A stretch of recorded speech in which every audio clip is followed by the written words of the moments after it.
Hello, everybody. Welcome in. It's a great day, tons of good news, and I'm just going to jump right in. I'm going to talk about Bitcoin and all the great news that's happening today because of that.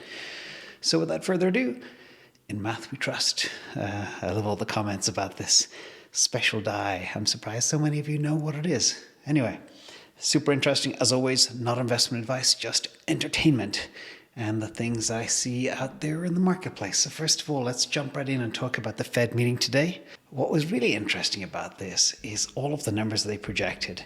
I just want to share a little bit with you all here. First of all, they project GDP to be 6.5% in 2021. And that's totally achievable, and I don't have a problem with that particular number because when you know you're going at 0 miles an hour, it's easy to go to 5 miles an hour and from 5 to 10. So we're going from slow growth to quicker growth. Now, when you look at unemployment, they believe the unemployment rate in 2021 will be 4.5%. I don't know how they come at that number because from what I see and from what I know, it's a hell of a lot more than that. Interested in what you all think as well. Inflation. This is an interesting one. They did jack up the inflation rate to 2.4%, up from 1.8% in their December projection. That's a little bit more realistic, but it's far and away from true inflation rate. If you look at the real estate increases in January and February of this year, it's up 12 to 16% in some select cities. And that doesn't take into account the cost of food. I was in a furniture store last weekend and they said, yeah, furniture prices have gone up by 10, 15% because of transportation costs. So I don't know what world they're living in. Anyway, that's inflation. And the good news is the Fed funds rate remains unchanged, which is fabulous. So net, all good.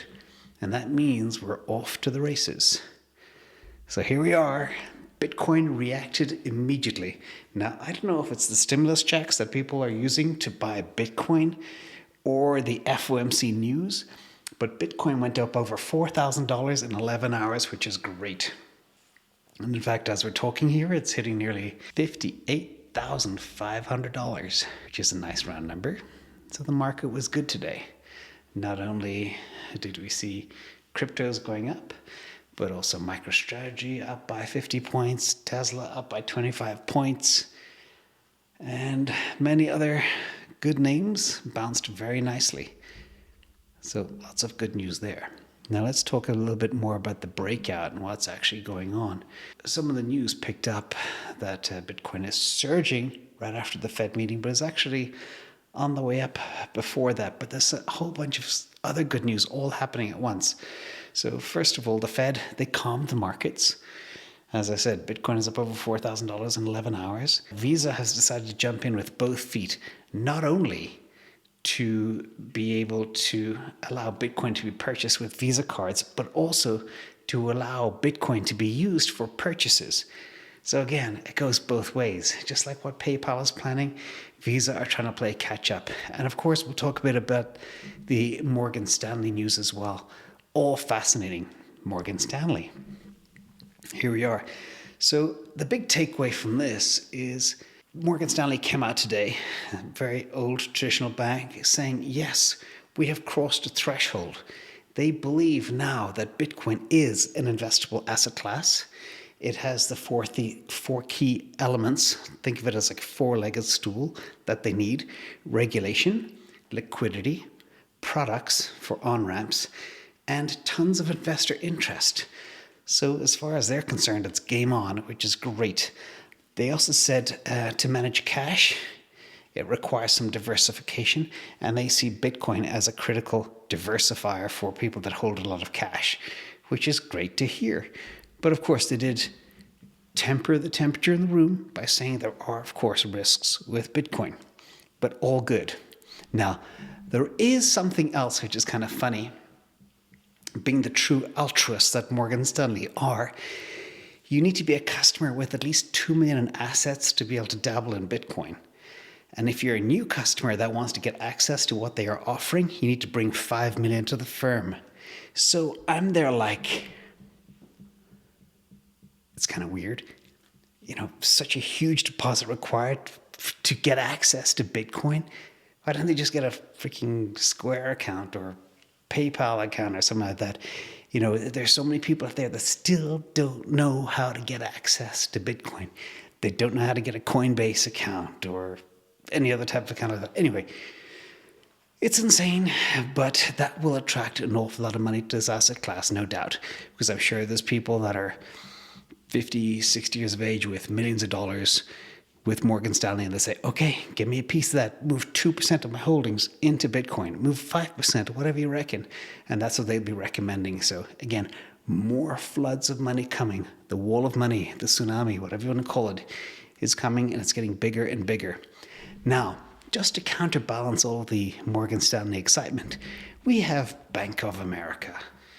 And they slammed Bitcoin as being both volatile and impractical. But the two funniest things that they said about Bitcoin was, if you're looking for a hedge against inflation, Bitcoin probably won't work. So I'm going to step out for a second.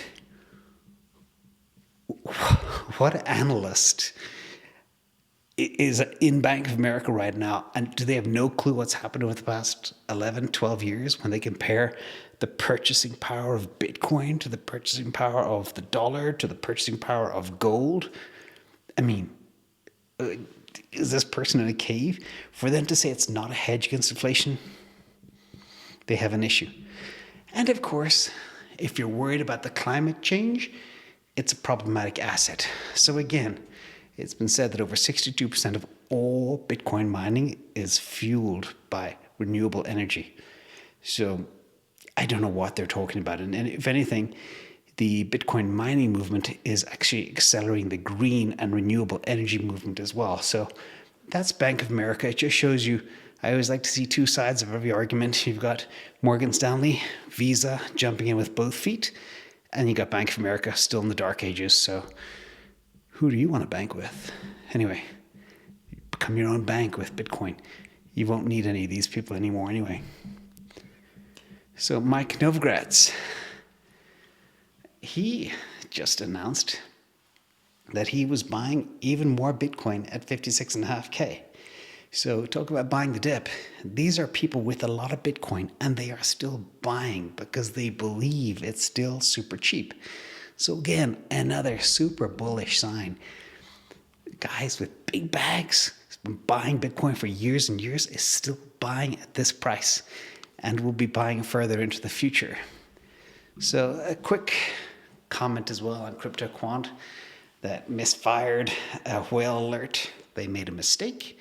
I just want people to, not be hard on groups that make mistakes. We are all human. Everybody makes mistakes. Be patient, okay? But the big message here is, don't be angry, but just be careful how you react to news on Twitter or anything else. Again, take everything with a grain of salt in this day and age. Some people are rush to judgment. Some people rush to criticize. Just be calm and relaxed and hold on. Think big picture of exactly where things are going, and everything will be fine. So Dan Morehead, he is a guru. He was describing, he's the CEO of Pandora, he was describing what he calls the melt up. So he believes we are way ahead of schedule on the stock to flow ratio after the third halving. And he concedes that Bitcoin is outpacing their forecast and is on track to reach $115,000 in a few weeks. Think about that. We're 58.5 now. We were 54 this morning. Well, if we go up $4,000 every 11 hours, it won't even be a few weeks. But the point is, there's so much bullish signs out there right now, and I'm going to cover a few more. But just think about that, like 115,000 in a few weeks. He might be getting a little bit ahead of his skis, but we'll see what happens. When you look at the options interest, I like to look at this a lot. There's a lot of people placing bets that Bitcoin will be at least 80,000 by June. And just to dig into some of these numbers for a second, for those options traders out there, and I know you're hungry to learn more about this. So these option traders are placing big bets for Bitcoin to be above 80K by June. On January 26th, you could have bought a call option on Bitcoin to hit 80,000, which is an $80,000 strike, and would have cost you 0.07 Bitcoins or about $2,200. 7 weeks later, when Bitcoin hit 61.7 on March 13th, that same call option would have cost $9,200. So it went up $7,000 or 0.15 Bitcoin in basically a 3x gain in less than 7 weeks. So again, a lot of the smart money is placing big bets of 80K plus by June. And if you look at what Dan Morehead just said, 115 in the next few weeks, looks like it might be a clever bet, especially that $2,000 bet back in January. That was a good one. And I'm kicking myself. I didn't do some of that myself. So let's talk about Diginex. And Diginex CEO out of Hong Kong, he came out with a new Bitcoin price prediction of 175K. And he's been analyzing a lot of the money printing and the Fed activity in the United States. So another feather in the cap. And I'm going to come out with a new series of price predictions because all of a sudden it's price prediction season again. And lots of people are coming out with them. So stay tuned for that as well. I just wanted to go back to what Dan Morehead said about the stock to flow. And I loved this chart. This is, of course, the Plan B chart, but I made some modifications for you all, just to give you an idea of how I look at these charts. So if you look at the green lines pointing down, the red arrow and the numbers, these are my mods to the chart. Now, historically, if history repeats itself, in 2013, the peak Bitcoin was at 71,000 blocks after the post-halving amount. So if you take the post-halving amount of about 65,000 and you add 71,000, that is the peak of the difficulty.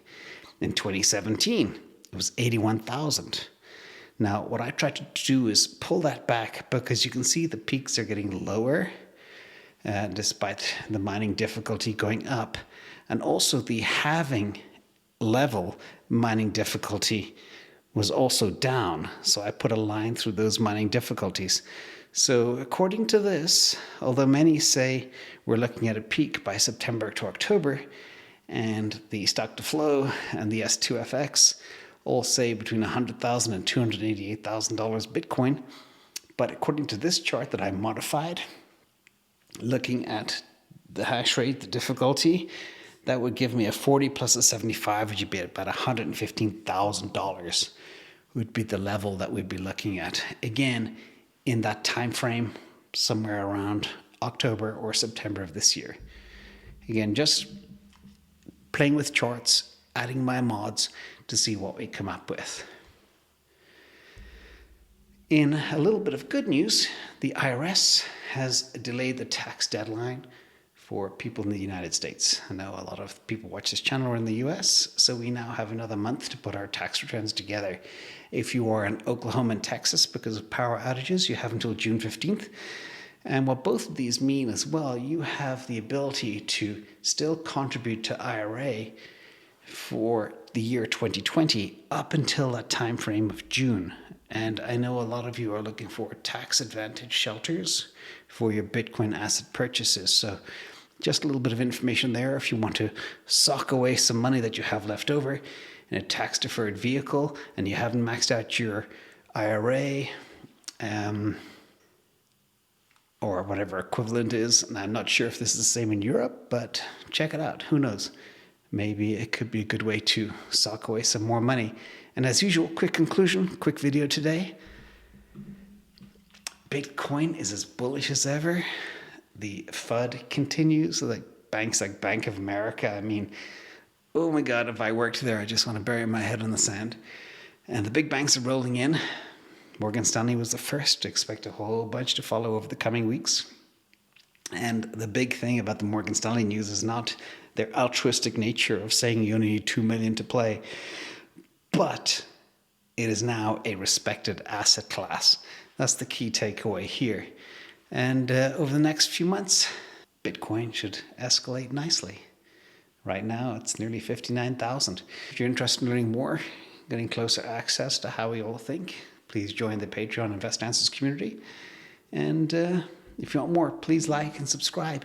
And be careful of those scammers. Thank you, everybody. Have a great St. Patrick's Day. Take care. Bye.